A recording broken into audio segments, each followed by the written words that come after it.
Hi guys, welcome back to my YouTube channel. ඉතින් ඔයාලා හැමෝම සතුටින් පරිස්සමින් ඉන්නවා කියලා මම හිතනවා. ඉතින් වෙනදා වගේම මගේ channel එකට ඔයාලව සාදරයෙන් පිළිගන්නවා.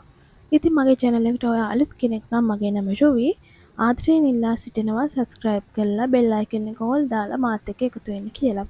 ඉතින් මේ දවස්වල TikTok එකේ ගොඩක් කට්ටිය මාත් එක්ක එකතු වෙලා ඉන්නවා. ඉතින් ඒ ගැන මට හරිම සතුටුයි.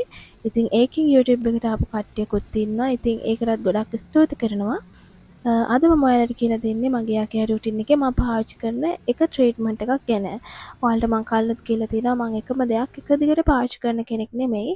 ඉතින් ඒ ගොඩක් දේවල් එක මම මේක අද ඔයාලත් එක්ක ෂෙයා කරගන්න ඉතියි. මොකද මේ දවස්වල ගොඩක් අය මේ රෝස්මෙරි ගැන ගොඩක් උනන්දුවෙන් හොයන නිසා. රෝස්මෙරි වෝටර් එක තමයි මම අද ඔයාලත් එක්ක අදලා යූස් කරන්නේ. ඉතින් මම වගේ කලර් කරලා කොන්ඩේ ඩැමේජ් වෙලා තියෙන කට්ටියට ගොඩක් හොඳ ට්‍රීට්මන්ට් එකක් ඒ වගේම ඔයිල් යූස් කරන්න අකමැති කෙනෙක්ට මේක ගොඩක් පහසුවෙන් කිසිම අපස්ථාවයක් නැතුව යූස් කරන්න පුළුවන්. ඉතින් ඔයාලට පුළුවන් මේ වගේ වැඩි වතුර භාජනයක් තියලා රෝස්මෙරි ටික දාලා ඒකට කරාබනට ආවරකුත් දාලා ඔදට තම්බන්න. මද ගින්දරේ තම්බ ගන්න ඕනේ විනාඩි 45ක් විතර. වතුර ටිකක් වැඩිපුර දාන්න මොකද මේක තම්බනකොට වතුර වලින් භාගයක්ම වාෂ්ප වෙලා යනවා. ඊට පස්සේ කලර් එක වෙනස් වුණාට පස්සේ ආට පුළුවන් රස්ටි පෙටීම පියනකින් වහලා මේක ඕවර්නයිට් තියාගන්න. ඊට පස්සේ පසුවදා මේක පෙරලා ඔයාලට ස්ටොක් කරගන්න බොටල් එකකට හරි ස්ප්‍රේ බොටල් එකකට හරි දාගන්න පුළුවන්. ඔයාලට ෆ්‍රිජ් එකේ දාලා මේක ස්ටොක් කරගන්න පුළුවන්. හැබැයි මට නම් මේක දවස් 3-4කින් වගේ ඉවර වෙනවා. ඔයාගේ කෝණේ ප්‍රමාණයත් එක්ක තමයි ඒක තීරණය වෙන්නේ. ඔයා යූස් කරන විදිහ අනුව. ඉතින් එතකොට මම නම් මේක පාවිච්චි කරන්න ගත්තාම එක දිගට වගේම පාවිච්චි කරනවා. ඒක දිගට මේක පාවිච්චි කළා තමයි ඊට පස්සේ ආයෙ මම වෙනස් කරන ට්‍රීට්මන්ට් එකට යන්නේ. තව දෙයක් කියන්න ඕනේ රෝස්මෙරි ඔයිල් එකයි රෝස්මෙරි වෝටර් එකයි ගැන අපි ඒ දෙක සංසන්දනය කරොත් එහෙම බෙස්ට් රිසල්ට් එකක් තියෙන්නේ රෝස්මෙරි ඔයිල් එකේ.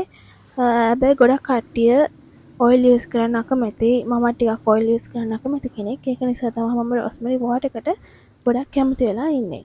ඉතින් මේක යූස් කරන අතරමැදදී රෝස්මෙරි ඔයිල් එකත් ඔයාලට යූස් කරන්න පුළුවන්. සාමාන්‍ය කොහොමත් ඔයිල් එකක් ඔයාගේ ඔලුවට ස්කැල්ප් එකට දෙන්න ඕන සත්කාරයක්. මොකද ඔයිල් එකක් යූස් කරන්නේ නැත්නම් ඔයාගේ ස්කැල්ප් එක ගොඩක් ඩ්‍රයි වෙනවා.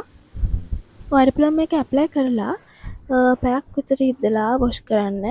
ඔද ෂැම්පු කන්ඩිෂනර් එකක් පාවිච්චි කරන්න. ගොඩක් අය අහලා තිබ්බා මම මොකද්ද යූස් කරන ෂැම්පු කන්ඩිෂනර් කියලා. මම යූස් කරන්නේ ට්‍රෙසමි එකේ කෙරටින් ෂැම්පු එකයි කන්ඩිෂනර් එකයි තමයි මම දැනට යූස් කරන්නේ. ඉතින් ඔයාලට පුළුවන් මුලින් ඉඳන් අගට මේ විදිහට කොණ්ඩේට ඇප්ලයි කරන්න. ඇප්ලයි කරලා පැයක් විතර ඉඳලා වොෂ් කරාම හරි.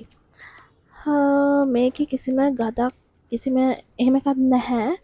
ඇත්තම කිව්වොත් රෝස්මෙරි කියන්නේ හරිම සුවඳ දෙයක්. මම මේකේ සුවඳට ගොඩක් ආසයි. ඉතින් ඔයාලා අනිවාර්යෙන් මේක try කරලා බලන්න. මාසයක් විතර එක දිගටම try කරලා බලන්න ඔයාලට best result එකක් ලබා ගන්න පුළුවන්. ඉතින් මේ වගේ videos දිගටම බලන්න මාව follow කරලා subscribe කරලා තියාගන්න. bye.